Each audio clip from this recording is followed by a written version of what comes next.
Conçu comme un petit projet, ce fut une révolution, un uppercut inattendu dans la gueule de l'animation. L'histoire d'un lionceau orphelin banni par une condamnation jusqu'à ce que son père revienne, lui parle dans une apparition.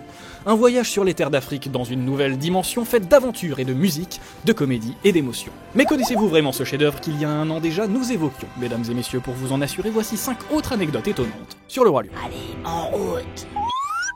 Numéro 1, l'introduction du film devait être une scène de dialogue. Dans les années 90, c'était pas compliqué. Quand t'allais voir un Disney au cinéma, c'était la même chose à chaque fois. Tu t'asseyais dans ton fauteuil, tu regardais le château apparaître en retenant ton souffle, et là, pendant 5 bonnes minutes, on te balançait une scène d'introduction musicale magistrale. En 5 minutes, sans la moindre ligne de dialogue, tu voyageais dans un nouveau pays, tu faisais connaissance avec de nouveaux personnages, tu apprenais déjà par cœur une chanson qui allait te rester dans la tête pendant des mois, bref, tu découvrais un nouveau monde, jusqu'à ce que tombe la note finale et le titre du film avec cette délicieuse impression de t'être pris un uppercut de magie en pleine gueule. Et ouais, c'était ça, les intros Disney des années 90. Une chanson de marin au rythme militaire et entraînant dans Pocahontas, un gospel façon Grèce antique dans Hercule, une envolée spirituelle au-dessus des toits de Paris dans le bossu de Notre-Dame, une plongée en pleine jungle dans Tarzan ou une traversée du désert dans Aladdin, et puis bien sûr, évidemment, il y avait ça.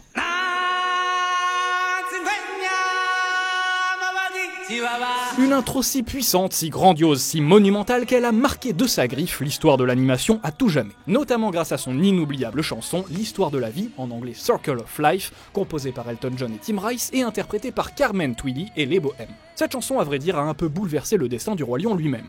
En effet, à l'origine et après de très nombreuses modifications de scénario, les deux réalisateurs étaient partis dans l'idée d'ouvrir leur film sur une scène de dialogue présentant les différents personnages. Et puis un jour, les compositeurs sont arrivés au studio avec ça.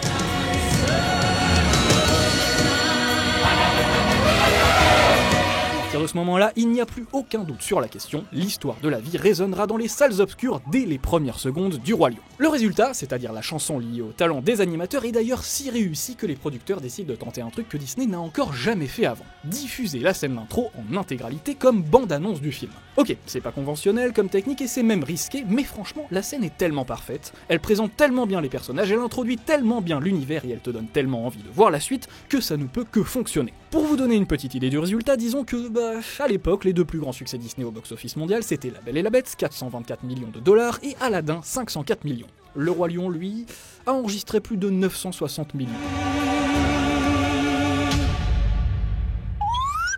Numéro 2, la Terre des Lions existe pour de vrai au Kenya. C'est mon royaume. Vous avez toujours rêvé d'observer le royaume de Mufasa, de Simba et de Nala de vos propres yeux, mais vous ne savez pas où le chercher? Eh bien maintenant, vous saurez.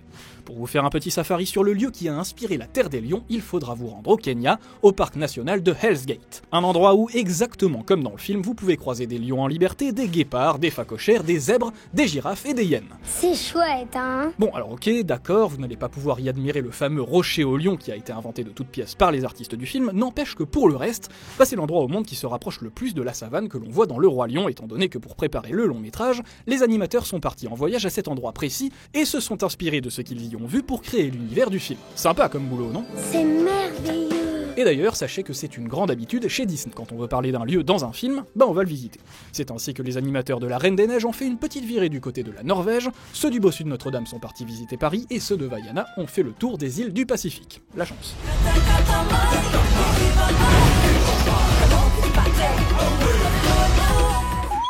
Numéro 3, Mufasa a failli chanter dans le film. Mufasa! Une partition symphonique de Hans Zimmer, à l'époque en tout début de carrière, des chansons d'Elton John et des paroles de Tim Rice, Le Roi Lion c'est un peu la Rolls-Royce de la musique, et donc forcément, des chansons mythiques. L'histoire de la vie, on l'a dit tout à l'heure, évidemment l'amour brille sous les étoiles qui a carrément remporté un Oscar, Je voudrais déjà être roi, soyez prêtes et attends, on n'oublie pas un truc là? Hakuna Matata! Ceci étant dit, au-delà de toutes ces formidables mélodies que vous connaissez certainement par cœur, sachez que plusieurs autres chansons auraient pu figurer dans la BO du Roi Lion, et notamment, on vous le disait, une chanson interprétée par Mufasa en duo avec Zazu, où le lion expliquait à son fils Simba les responsabilités de la royauté. Le titre To Be King, être roi, qui a donc été remplacé par I Just Can't Wait to Be King. Oh, I just can't wait to be king. Et là tu te dis, ah, j'aurais bien aimé entendre ce que ça donnait quand même, hein.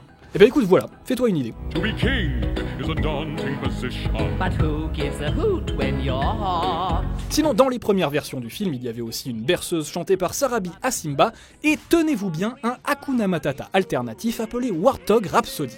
En français, la rhapsodie du phacochère. Dans cette version-là, Simba, Timon et Pumba se jetaient dans la boue, dévalaient une cascade, bouffaient des insectes, ça change pas, se déguisaient avec des limaces et dansaient sous une pluie de fourmis. Franchement, même avec les dessins préparatoires, ça a de la gueule. Allez, on te met un petit extrait et tu votes pour ta préférée. Delectable, available, the perfect snack, but endangered species and they don't fight back. Numéro 4, Scar était censé draguer Nala.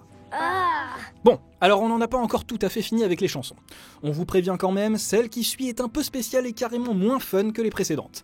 Là encore, c'est une scène qui se trouvait dans l'une des premières versions du script, et qui a finalement été virée, mais qui a donné une chanson inédite lorsque Le Roi Lion a été adapté en comédie musicale à Broadway. Alors pour vous situer un peu le truc, ça se passe après le départ de Simba, Scar a pris le pouvoir, tout le monde crève de faim, et le tyran se cherche une reine pour assurer sa descendance.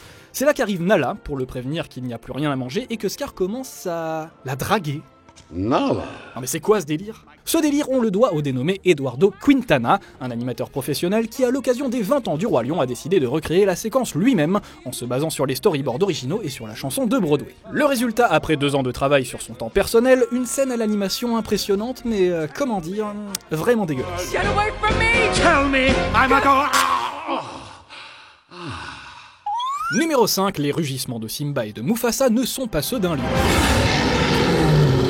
Et oui, vous qui depuis votre plus tendre enfance étiez intimement persuadé que lorsqu'un lion rugit, ça ressemble à ça, eh ben non, c'est pas un lion.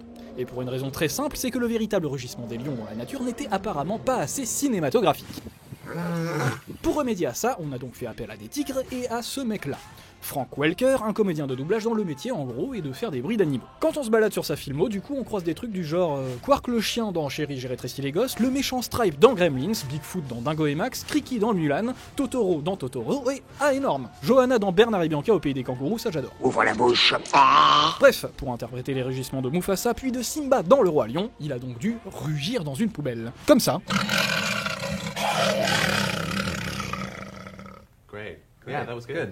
Voilà, on vous a tout dit. Ah non, pardon, on a juste oublié de vous préciser que James Earl Jones et Madge Sinclair, qui font les voix de Mufasa et de Sarabi, avaient déjà interprété ensemble un roi et une reine dans Un prince à New York, qu'au tout début du projet, Le Roi Lion avait été imaginé par son premier réalisateur comme une sorte de documentaire animé sans chanson, et qu'un expert des hyènes avait poursuivi Disney en justice pour le portrait négatif que le film faisait des animaux en question.